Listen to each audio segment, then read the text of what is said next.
പ്രവാചകന്മാരായ ഇബ്രാഹിം നബിയുടെയും മകൻ ഇസ്മയിൽ നബിയുടെയും ത്യാഗസുരഭിലമായ ജീവിതത്തിന്റെ സ്മരണകൾ അയവിറക്കിക്കൊണ്ടാണ് ഇസ്ലാം മതവിശ്വാസികൾ ബലിപെരുന്നാൾ ആഘോഷിക്കുന്നത്. ഹജ്ജ് കർമ്മത്തിന്റെ ഭാഗമായുള്ള പെരുന്നാളായതുകൊണ്ട് തന്നെ ഹജ്ജ് പെരുന്നാൾ എന്ന പേരിലും ഇത് അറിയപ്പെടുന്നുണ്ട്.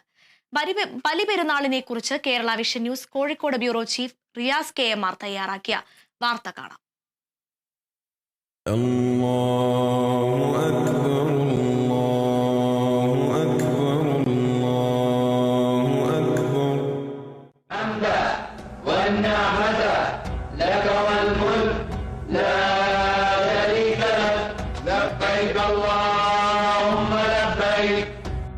ദൈവപ്രീതിക്കായി ബലിയർപ്പണത്തിന് സന്നദ്ധരായ പ്രവാചകന്മാരായ ഇബ്രാഹിം നബിയുടെയും മകൻ ഇസ്മായിൽ നബിയുടെയും ആത്മസമർപ്പണത്തിൽ ദൈവം സംപ്രീതനായെന്നും മകനെയല്ല മറിച്ച് മൃഗത്തെ ബലിയർത്താൽ മതിയെന്നുമുള്ള ദൈവകൽപ്പനയുടെ സ്മരണ അയവിറക്കുന്നതാണ് ബലിപെരുന്നാളെന്നാണ് വിശ്വാസം.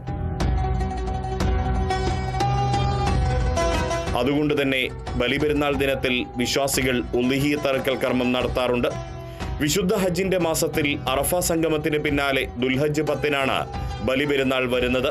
അതുകൊണ്ട് തന്നെ ബലിപെരുന്നാൾ ദിനത്തിൽ പുതുവസ്ത്രങ്ങൾ അണിഞ്ഞ് പള്ളികളിലും ഈദ്ഗാഹുകളിലും ചെന്ന് വിശ്വാസികൾ പെരുന്നാൾ നിസ്കാരം നിർവഹിക്കുകയും പരസ്പരം പുണർന്ന് സ്നേഹബന്ധം ഊട്ടിയുറപ്പിക്കുകയും ചെയ്യും. പരീക്ഷണങ്ങളെ ആത്മാർത്ഥതയോടെ നേരിടുന്നവർക്ക് ജീവിതത്തിൽ പ്രതീക്ഷ പകരുന്നതാണ് ബലിപെരുന്നാളിന്റെ സന്ദേശമെന്ന് അഖിലേന്ത്യാ Sunni Jamiyyathul Ulama general secretary Kanthapuram AP Aboobacker Musliyar പറഞ്ഞു. മുസ്ലിമീങ്ങൾക്ക് പ്രത്യേകം ചെയ്യാനുള്ളത് ഉളുഹിയ്യത്ത് എന്ന ബലിയർക്കുന്ന കർമ്മമാണ്. ഈ പുണ്യമായ ദിനത്തിൽ മാംസം വാങ്ങാൻ കഴിവില്ലാത്ത പാവപ്പെട്ട ജനങ്ങൾക്ക് അവരുടെ വീട്ടിലേക്ക് മാംസങ്ങൾ എത്തിച്ചു കൊടുക്കുന്നത് വലിയ സന്തോഷകരമായ പ്രവർത്തനമാണ്.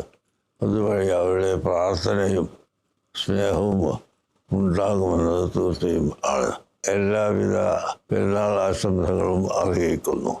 എല്ലാവരും ഒത്തൊരുമിച്ച് വിഭവസമൃദ്ധമായ ഭക്ഷണം കഴിക്കുമ്പോഴും ചുറ്റുമുള്ളവർ പട്ടിണി കിടക്കില്ലെന്ന് ഉറപ്പാക്കുന്ന നല്ല സന്ദേശവും പെരുന്നാൾ ദിനങ്ങൾ പകർന്നു നൽകുന്നുണ്ട്. മുഴുവൻ പ്രേക്ഷകർക്കും കേരള വിഷൻ ന്യൂസിന്റെ ബലിപെരുന്നാൾ ആശംസകൾ. Riyas KMR, Kerala vision news, Kozhikode.